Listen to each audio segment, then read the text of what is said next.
అంటే ఒకటి కాళేశ్వరం ఫలితాలను ఒకవైపు త్రాగునీరు ఇచ్చాం, ఇంకొక వైపు సాగునీరు ఇచ్చాం. సాగునీరు 3 రకాలుగా ఇచ్చాం. డైరెక్ట్గా ఇచ్చాం, చెరువుల కింద ఇచ్చాం, స్థిరీకరణ ద్వారా ఇచ్చాం. కానీ దీన్ని చెప్పకుండా దాచేసే ప్రయత్నం చేస్తూ ఉన్నారు.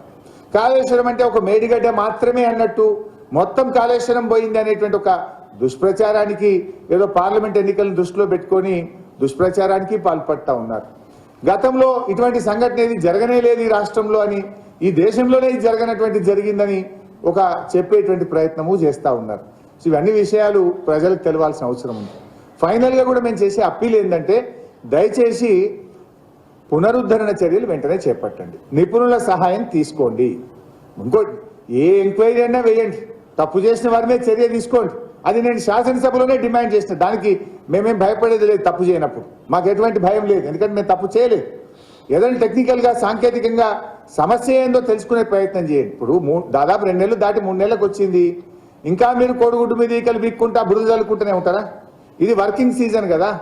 ఈ టెక్నికల్గా ప్రాబ్లం ఏందో తెలుసుకోండి, సమస్యలు తెలుసుకోండి, పరిష్కారం కనుక్కోనండి, యుద్ధ ప్రాతిపదికన పనులు చేయండి, దోషులను కఠినంగా శిక్షించండి. దానికి మేము వద్దనట్లేదు.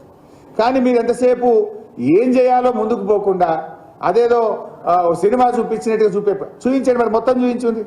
రాండి, మల్లన్న సాగర్ చూపింది, కొండపోచమ్మ చూపింది, రంగనాయక సాగర్ చూపింది, హల్దీ వాగు చూడండి, కుడవెల్లి వాగు చూడండి, నిండిన చెరువులు చూడండి. అవన్నీ ఎందుకు చూపించరు? మలకపేట ఎందుకు చూపించరు? అంటే మీరు కేవలం ఒక భూతద్దంలో పెట్టి మా మీద బురద జల్లే ప్రయత్నంలో మీరు ఉన్నారు. కానీ ప్రజలకు వాస్తవాలు తెలుసు, తెలియదా?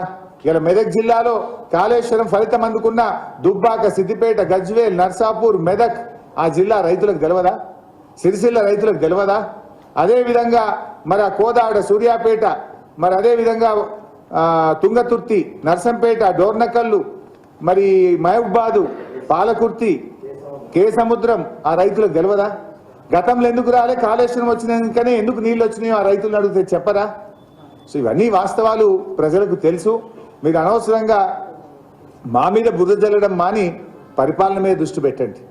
ఇలా శాసనసభలో కూడా ఎంతసేపు మాకు మైక్ ఇయ్యరు, మా గొంతు నొక్కే ప్రయత్నం చేస్తారు. మీరు ఇవాళ దయచేసి మీడియా మిత్రులను కూడా కోరుతున్నా, 39 మంది ఉన్న మాకెంత సమయం ఇచ్చారు, మిగతా పార్టీలకు ఎంత సమయం ఇచ్చారో ఒక్కసారి మీరు ఆలోచించండి. తీయండి, సభ రికార్డులు చూడండి. ఇవాళ గౌరవనీయులు పెద్దలు శ్రీహరి గారు మాట్లాడితే ఎన్నిసార్లు అడ్డం తలిగారు, ఎన్నిసార్లు ఆయన ఇబ్బంది పెట్టే ప్రయత్నం చేసినారు. మరి ఇతర పార్టీ సభ్యులు మాట్లాడినప్పుడు మీరు ఎంత ఇంటరప్షన్ ఉన్నది, వారికి ఎంత సమయం ఇచ్చారో కూడా ఒకసారి పరిశీలించాలని చెప్పి కూడా నేను జర్నలిస్టులను, మీడియా మిత్రులను, రాష్ట్ర ప్రజల్ని కూడా కోరుతా ఉన్నాను. Thank you.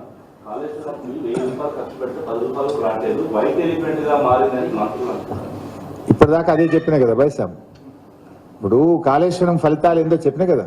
ఎన్ని జిల్లాలకు త్రాగునీరు వచ్చింది, ఎన్ని చెరువులు నిండినాయి, ఎంత మత్స్య సంపద పెరిగింది, ఎంత పంట పండింది.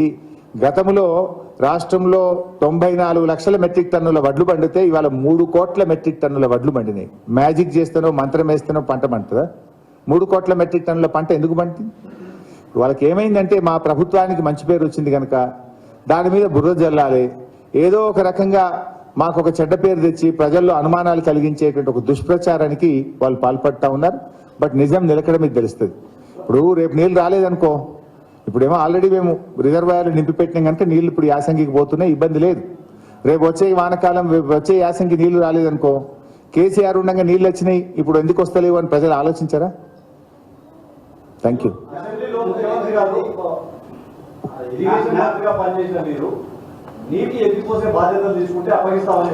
ఎస్, ఇప్పుడు కూడా అవకాశం ఉంది. ఇంజనీర్లు చెప్తున్నారు, వాళ్ళకి చేత కాకపోతే ప్రభుత్వాన్ని మాకు అప్పచెప్పమనండి, వాళ్ళని తప్పుకోమనండి, మేము చేసి చూపిస్తాం.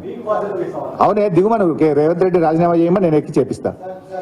రేవంత్ రెడ్డి రాజీనామా చేయమను, నేను ముఖ్యమంత్రిగా ప్రమాణ స్వీకారం చేసి నేను చేసి చూపిస్తా. నాకు బాధ్యత ఇస్తా అంటే I'm ready to take it. ఆయనకు చేత కాదు, హరీష్ రావు నువ్వు చేయంటే చేసి చూపిస్తా.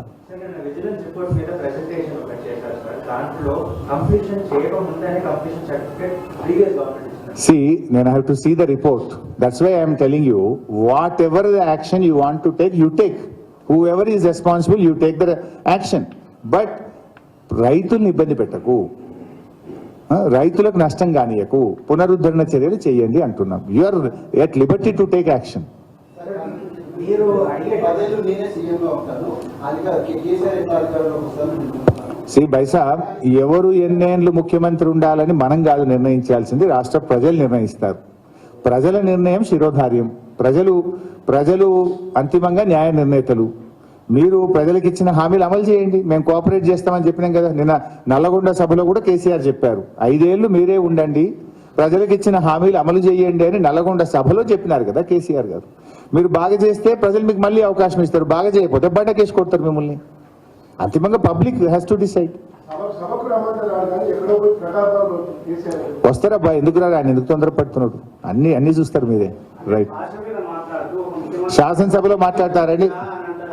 గతంలో కేసీఆర్ ను కాల్ చేయాలని మాట్లాడండి. ముఖ్యమంత్రి ఉండే కేసీఆర్ ఆ రోజు.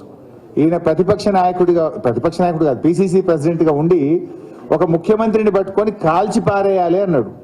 అనడా లేదా రేవంత్ రెడ్డి గారు? మీరే సాక్ష్యం కదా బైసాబ్. ఉరిదీయాలని మాట్లాడిండు, కాల్చి పారేయాలని మాట్లాడిండు. అటువంటి భాష ఆయన మాట్లాడొచ్చా?